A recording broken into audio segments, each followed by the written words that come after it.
Bismillahirrahmanirrahim. Assalamualaikum warahmatullahi wabarakatuh.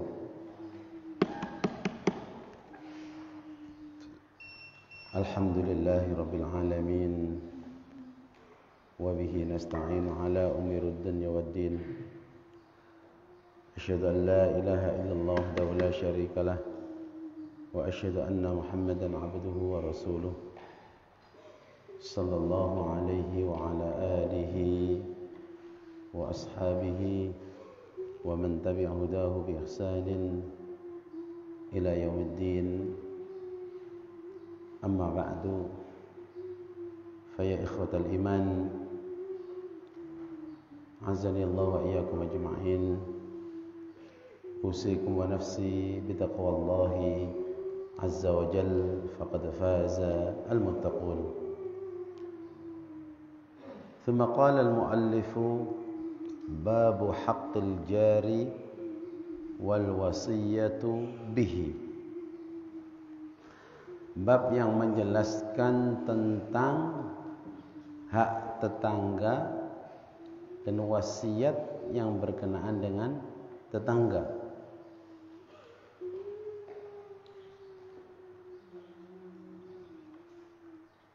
Ada satu ayat yang dimasukkan oleh Syekh An-Nawawi rahimahullah, yaitu dalam surah An-Nisa ayat 36.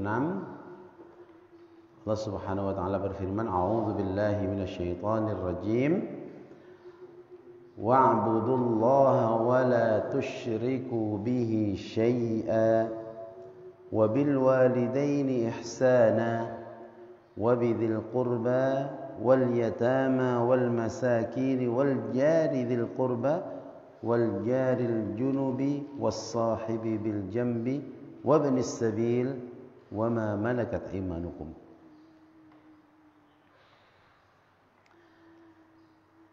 Dan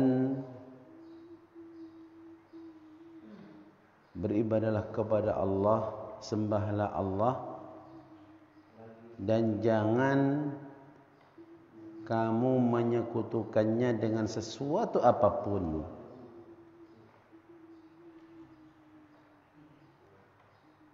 Kepada kedua orang tua berbuat baiklah, dan juga kepada kerabat, anak-anak yatim, orang-orang miskin, tetangga dekat, tetangga jauh,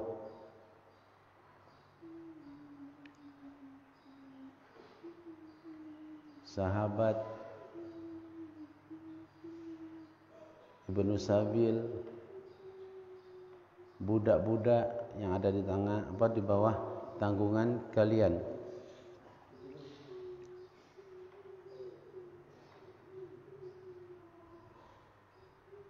Jamaah sekalian yang dimuliakan Allah Subhanahu wa taala.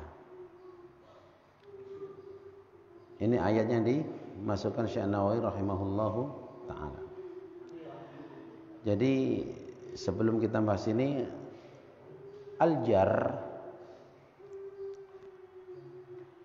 atau yang dinamakan tetangga adalah al-mulasiqu laka fi baitika wal qaribu min dzalika. Jadi yang orang yang tinggal mepet dengan rumah kamu, kanan, kiri, kadang-kadang belakang, tetangga. Wal qarib min dzalika, dan juga yang dekat dengan rumah kamu, itu tetangga.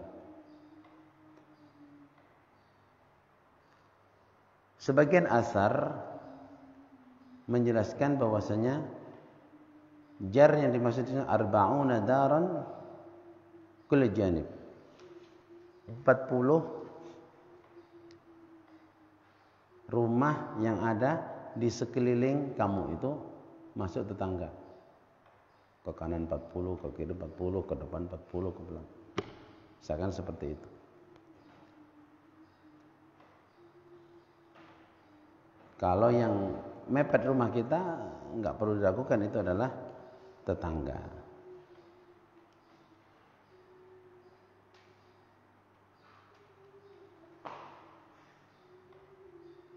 Itu yang samping jelas. Wa amma ma wara'a dzalika fa in sahhatil akhbar bidzalika 'an Nabi sallallahu alaihi wasallam fal haq ma ja'at bihi wa illa fa innahu yarji'u fi dzalika ila urf. Sedangkan yang ada di belakang ya, maka kalau ada kabar yang hadis yang sahih, maka hal tersebut ya dimasukkan ya. Kalau tidak, dikembalikan kepada urf atau secara adat di situ, budaya di situ, yang masuk tetangga itu mana, itu nggak apa-apa ya. Oh, ini tetangganya sini ya. Kalau kayak di kampung rumahnya jauh-jauh, kalau ngitung 40 mungkin berapa kilo gitu ya. Artinya kembalikan kepada urf masyarakat di situ. Oh, yang masuk tetangga sekian. Kalau secara administrasi mungkin ada rukun tetangga kan gitu, RT. Itu merupakan tetangga semua. Seperti itu. Ya. Fama addahu an-nasa jiwaran fa huwa jiwar. Jadi kalau masyarakat itu menganggap itu memang tetangga, ya kita hitung tetangga. Kemudian Syekh Nawawi tadi menyebutkan surat An-Nisa ayat 36 tadi berkenaan dengan tetangga, ada wal jari dzil qurba. Jar dzil qurba artinya tetangga yang dekat. Ada tetangga yang dekat. Wal jaril junubi maksudnya ini adalah tetangga yang jauh. Al ajnabi minka, orang lain. Al qurba tadi juga bisa dikatakan tetangga dekat dan kerabat masuk juga, tapi di situ sudah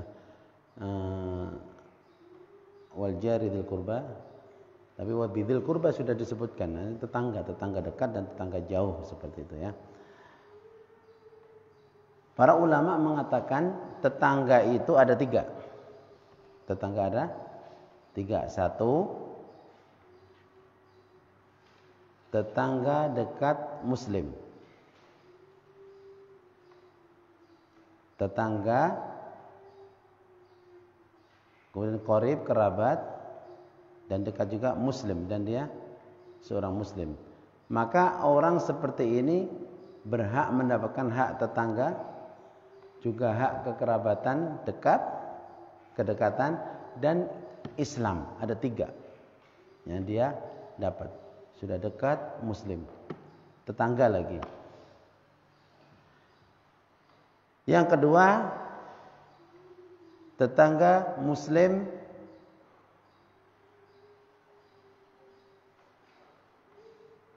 gharib, qarib.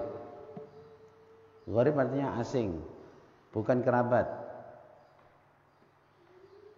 Tetangga muslim bukan kerabat tapi dekat. Yes, itu yang paling banyak ya di sekeliling kita. Maka dia ini mendapatkan hakul jiwar wal Islam. Ada hak tetangga dan hak Islam. Yang ketiga, jar kafir, artinya tetangga tapi non muslim. Maka seperti ini falahu hakul jiwar, dia dapat hak tetangga, tidak boleh diganggu. Wa in kana qariban falahu hakul qarabah aidan. Kalau dia termasuk kerabat, kadang-kadang kerabat tidak seagama, maka dia tetap dapat hak tetangga dan hak kerabat. Maka mereka itu semuanya adalah tetangga. Mereka memiliki hak, ada yang hak yang wajib, ada yang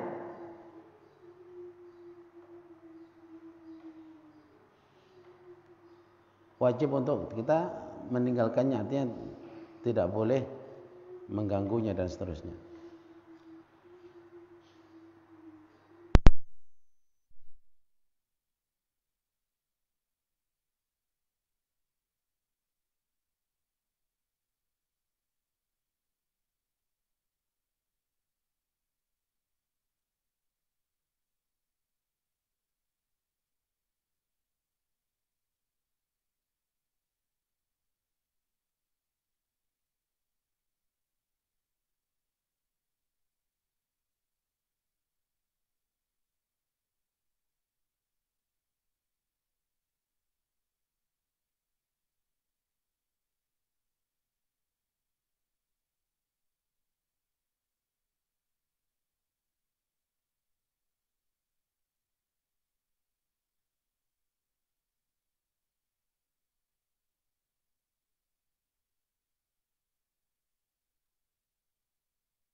Tadakhat atau idza tadakhta maraqatan fa'akthir ma'aha wa ta'ahad jiranaka.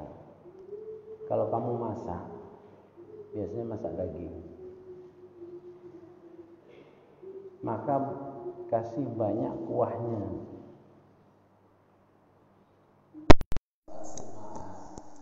Yang banyak, nanti kuahnya disuruh ngasih yang banyak.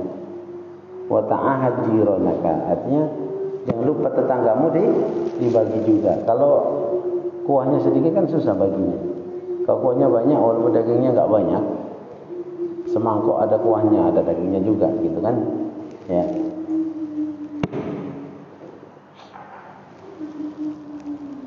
Ay aktsir ma'aha, yakni zidha fil ma'i litakthir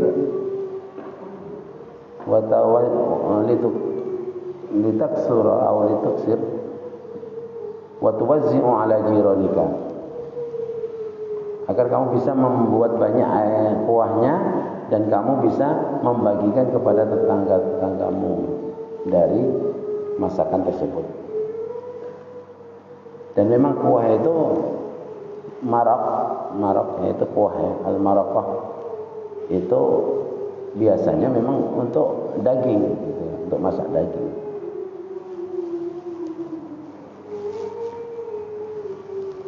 Demikianlah yang seharusnya dilakukan oleh seorang muslim.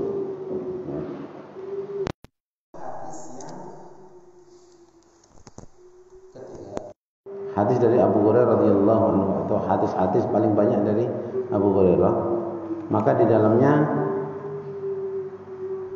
Nabi sallallahu alaihi wasallam menjelaskan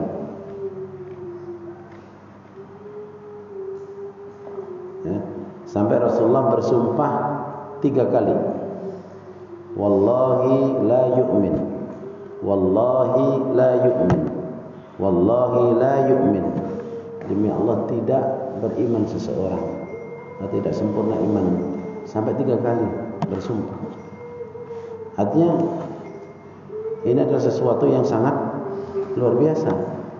Kalau para sahabat bertanya, man ya Rasulullah, man ya Rasulullah? Qala man la ya'manu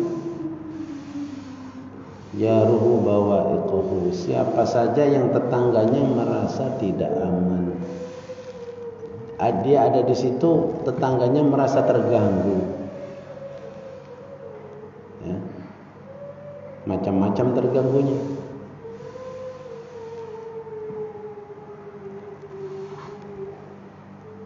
Jangan sampai tetangga tidak aman, ya, merasa kita ini mengganggunya. Nah, itu dikatakan tidak beriman orang seperti itu, kalau suka bikin gaduh tetangganya. Artinya falladzi la ya'man jaruhu min dzalika, artinya permusuhan, kezaliman, tanah diambil apa semua. Dan biasanya tetangga-tetangga yang lemah kan seperti itu, ya. Maka hal tersebut dikatakan Nabi laisa bimu'minin, orang seperti itu bukan seperti orang yang beriman. Dan di dalam hadis ini juga menunjukkan enggak boleh bermusuhan antara tetangga yang satu dengan yang lain, jangan sampai bermusuhan. Baik itu dengan perkataan atau perbuatan.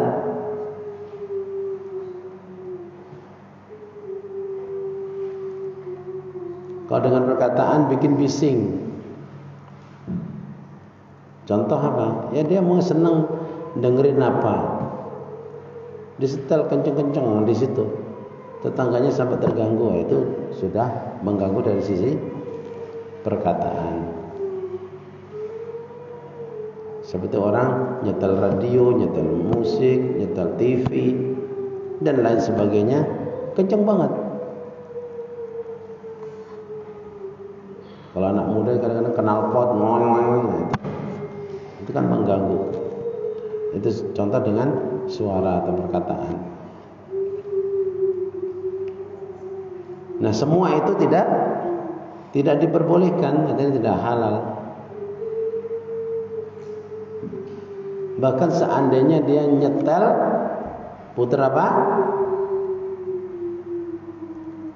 Puter murattal.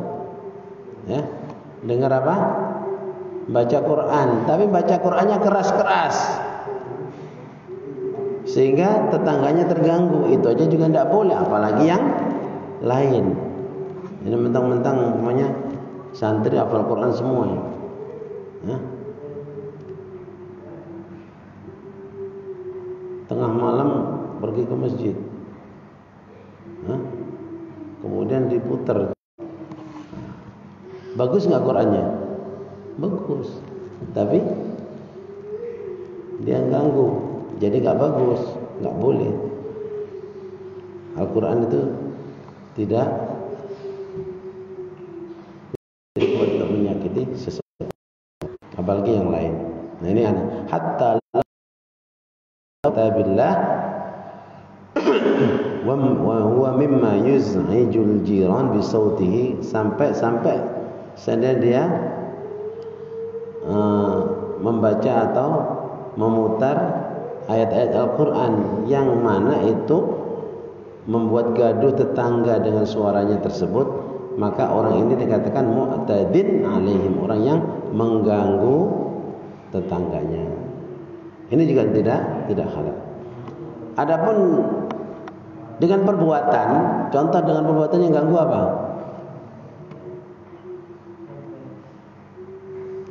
Sampah dibuang tetangga. Ya. Mentang-mentang punya pagarnya tinggi, sampah dilempar lewat pagar. Itu mengganggu dari sisi apa? Perbuatan. Kan sederhana, mungkin tisu ya. Tisu itu bukan pagar. Itu tidak boleh. Ya. Seperti itu harus dijaga. Buang sampah sambil jalan, titip tempat sampah tetangga. Sebenarnya tidak elok juga seperti itu, walaupun kecuali kalau sudah ada pembicaraannya. Sampah dibuang ke tempat tetangga. Ya.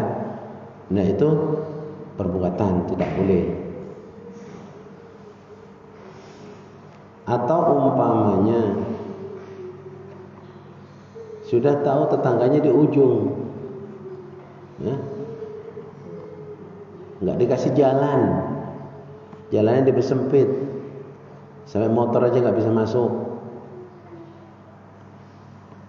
Nah, itu juga tidak boleh seperti itu. Kasih jalan kalau memang ada tetangga di situ, karena memang nanti juga kalau ada apa, tetangga akan yang paling pertama kali. Itu contoh wat-tadyiq alaihi inda madakhili al-bab. Jadi ketika ada jalan masuk di situ dan di situ kemudian dia menjadikan apa? Sempit jalannya, nggak bisa masuk, nah itu juga termasuk sesuatu yang tidak baik.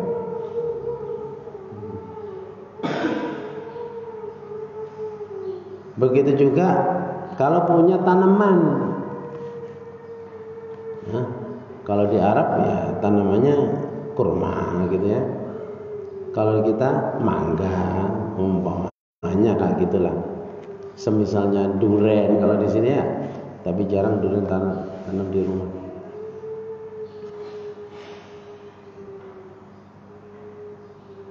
Ya, idza kana lahu nakhla aw syajarah hawla jidari jari fakana yusqiha hatta yu'ti jarihi bihadha. Kemudian dia punya kebun seperti itu, kemudian dia siram, airnya masuk ke tetangganya sehingga mengganggu. Dengan hal tersebut maka itu juga termasuk mengganggu tetangga. Tidak boleh semuanya. Ini mengganggu dengan perbuatan. Nah, orang-orang ini dikatakan Nabi wallahi la yu'min, artinya tidak mempunyai sifat atau tidak, dalam hal ini dia tidak mempunyai sifat orang-orang yang beriman, karena orang-orang yang beriman tidak boleh mengganggu.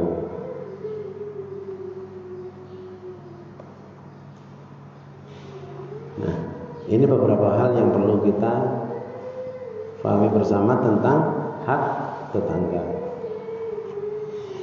Saya kira cukup pagi hari ini aja ya. Mudah-mudahan kita berusaha dengan sebaik-baiknya untuk memenuhi hak tetangga ya, hak tetangga. Karena dengan kita memperhatikan hak tetangga, maka kita berusaha untuk menjadi manusia-manusia yang beriman kepada Allah. Karena Nabi SAW juga bersumpah dalam hal tersebut. Saya kira cukup. Wassalamualaikum warahmatullahi wabarakatuh.